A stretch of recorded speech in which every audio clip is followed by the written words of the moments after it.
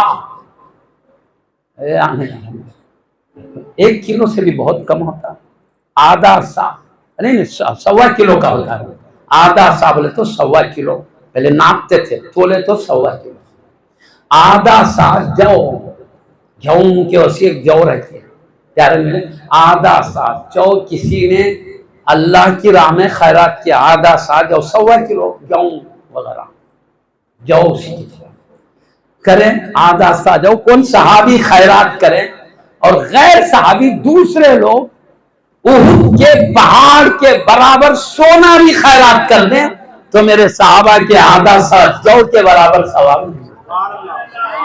تو حبیب کو ایمان کے ساتھ دیکھنے کے بعد خاتمہ ایمان پر ہو، صرف حبیب کی صحبت دیدار اتنی بڑی دولت ہے، ان کا مقام اتنا بڑا، پھر ان سب صحابہ میں بڑھ کر مقام صدیق اکبر رضی اللہ عنہ کا ہے۔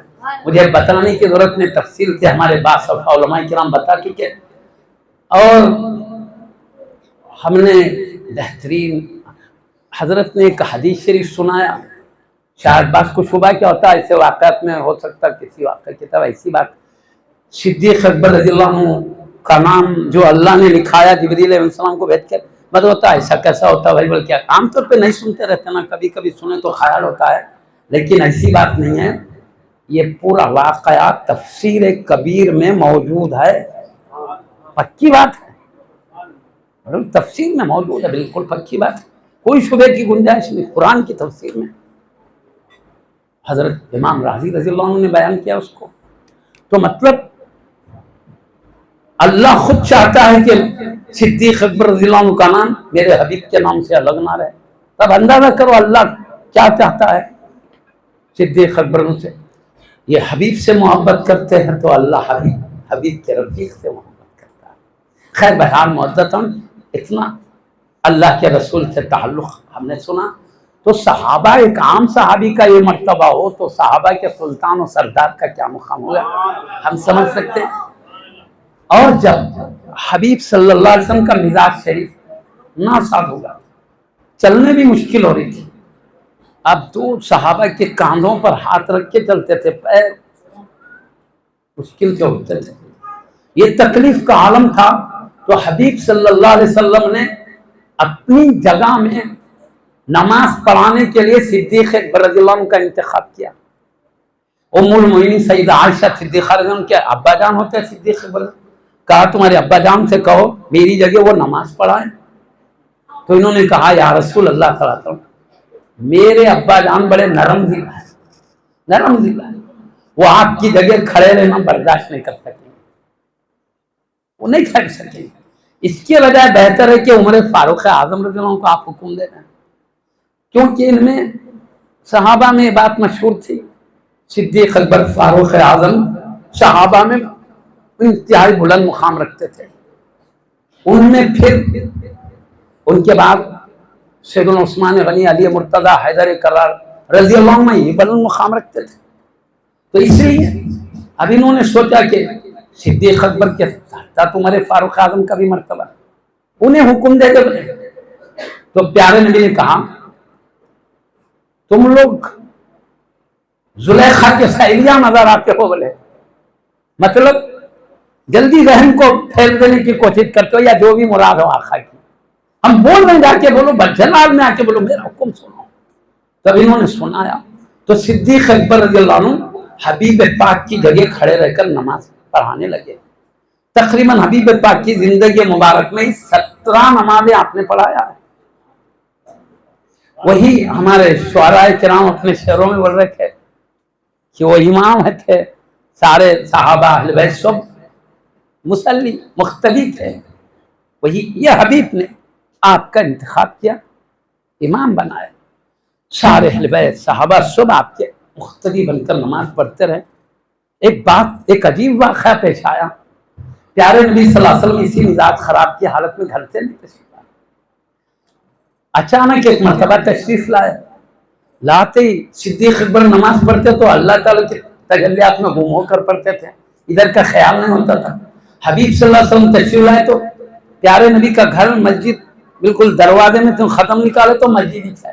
آج جو گنبد خضرا ہے وہی گھر ہے حبیب پاک کا.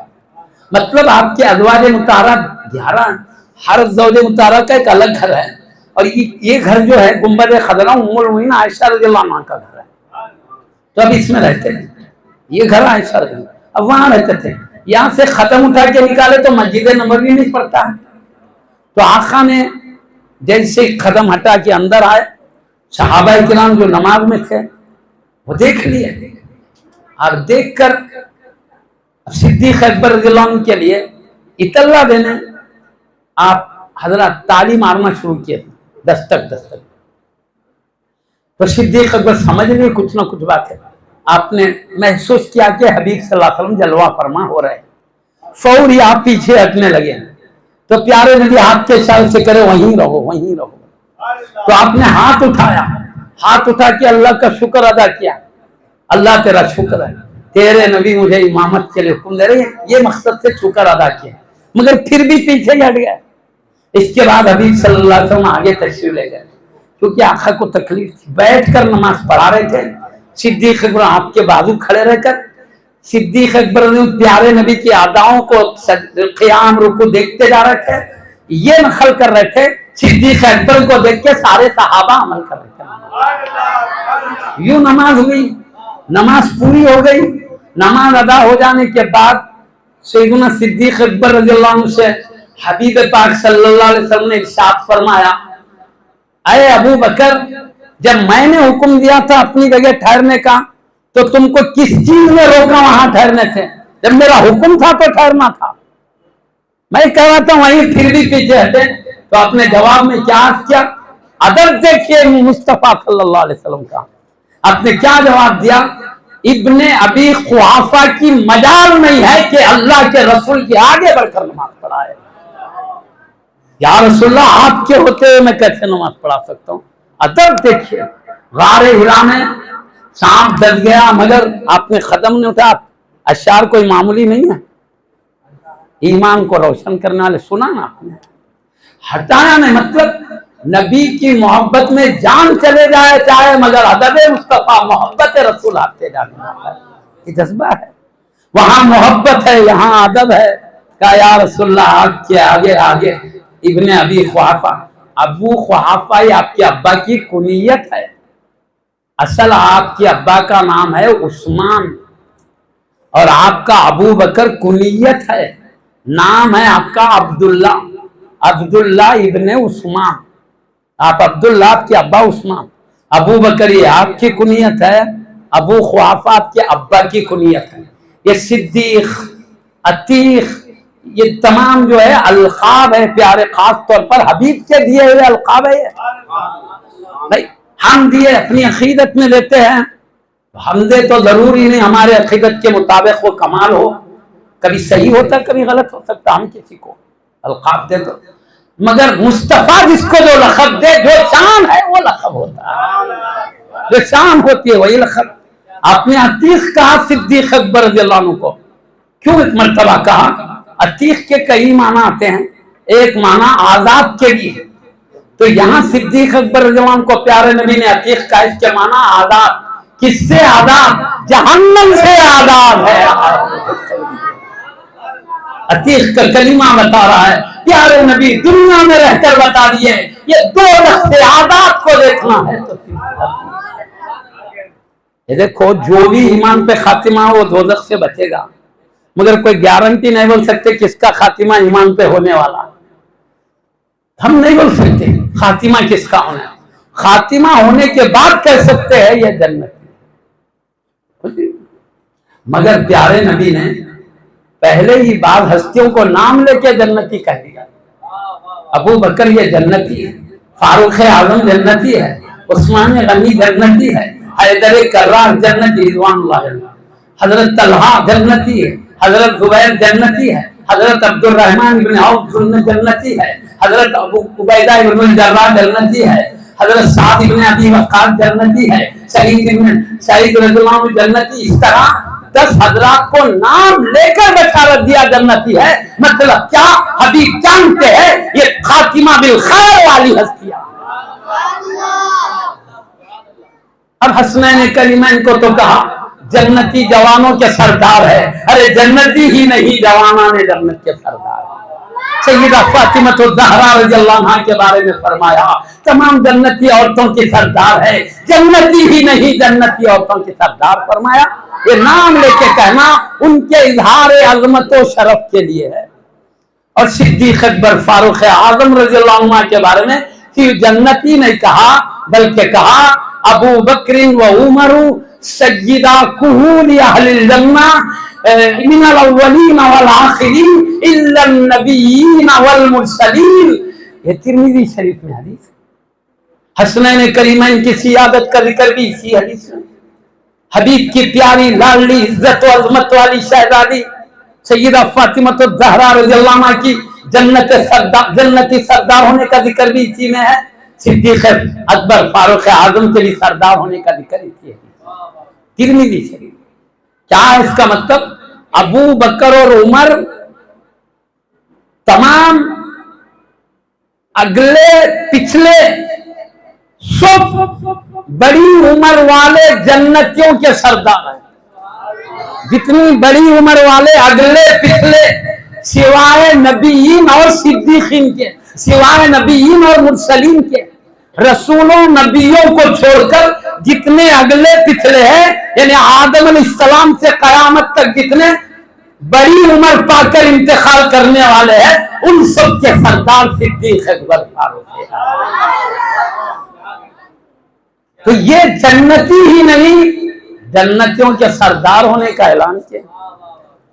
یعنی جنت میں کوئی بوڑھے نہیں ہوتے، بوڑھیاں نہیں ہوتے، سب کو جوان بنا کر داخل کیا جاتا ہے. لیکن صدیق فاروق اعظم کو جو جنتی بوڑھوں کے سردار کہا گیا، اس کا مطلب جس وقت انتقال ہو رہا تھا اس وقت کا لحاظ کر کے بوڑھے کہا گیا، دنیا کی زندگی کے لحاظ سے.